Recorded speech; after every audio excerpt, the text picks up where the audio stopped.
So we may have all heard of PTSD, but what is C-PTSD?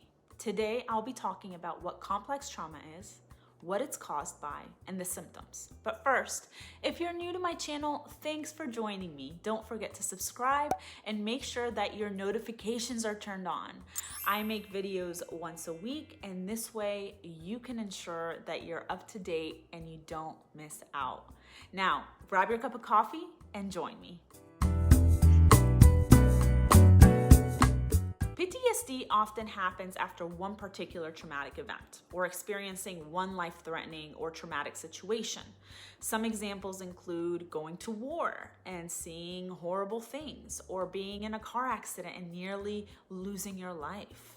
So it develops as a result of one event, and it causes many symptoms. C-PTSD, which stands for Complex Post-Traumatic Stress Disorder, occurs as a result of continuous or chronic trauma. So this can be one single thing that happened over a long period of time, such as chronic physical, emotional, or sexual abuse, or several and diverse traumas that add up over the years.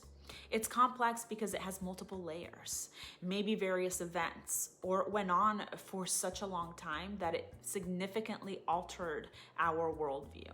There are many things that can cause CPTSD, such as I mentioned earlier, prolonged physical, sexual, or emotional abuse, or being a victim of human trafficking, or living in a war zone, being abandoned by your caregivers, moving around from home to home while growing up and not having a stable home environment.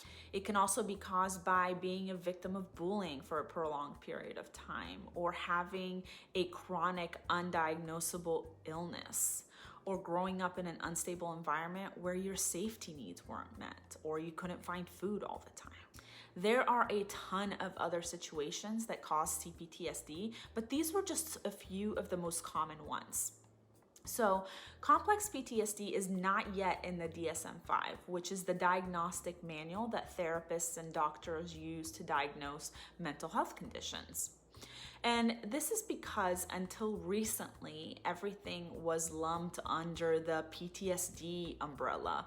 However, there has been more and more talk lately about making it its own diagnosis because the symptoms are often more severe than that of general PTSD, and they also vary in some ways. So due to the lack of diagnostic criteria being placed in the DSM-5, many people are actually wrongly diagnosed with other disorders like borderline personality disorder, bipolar disorder, major depressive disorder, and other anxiety disorders because the symptoms can vary from person to person, and they often overlap from the symptoms of those disorders that I just mentioned. So if you have experienced continuous or prolonged trauma or multiple traumas throughout your life over a period of time, it might be a good idea to discuss the possibility of complex trauma with your therapist.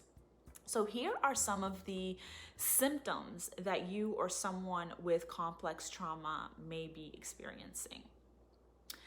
So the symptoms include low self-esteem or unstable self-concept. You might experience difficulties in relationships, so finding it hard to get too close to others, or you may feel a lack of connection to others.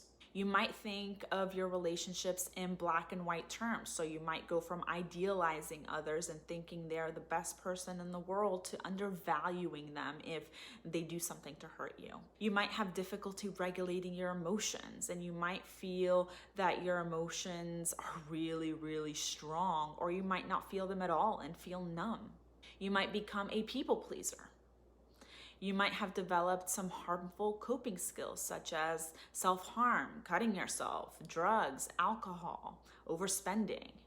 You might have a sense that the world is just a dangerous place and you're always hypervigilant. You might feel or think that good things only happen to other people, but not for you. And you find it hard to fully trust others. So you may have many of these symptoms, or just some of these symptoms, or even some symptoms that I didn't even mention. Like I said earlier, this can vary from person to person. So if you think that you might be experiencing complex PTSD, make sure you let your doctor or mental health therapist know. You might even work with a psychiatrist if your symptoms are severe enough and are interfering with your ability to live a happy, fulfilled life. Maybe you're not functioning appropriately at school or at work. So make sure you bring all of these up to your doctor and your therapist. I really hope that you found this video helpful. Please give me a thumbs up if you liked it, or leave me a comment below. What are your thoughts? Do you think you might be experiencing C-PTSD? Do you know somebody else who might be experiencing this? Let me know all your thoughts and ask me your questions. I'd love to start a conversation.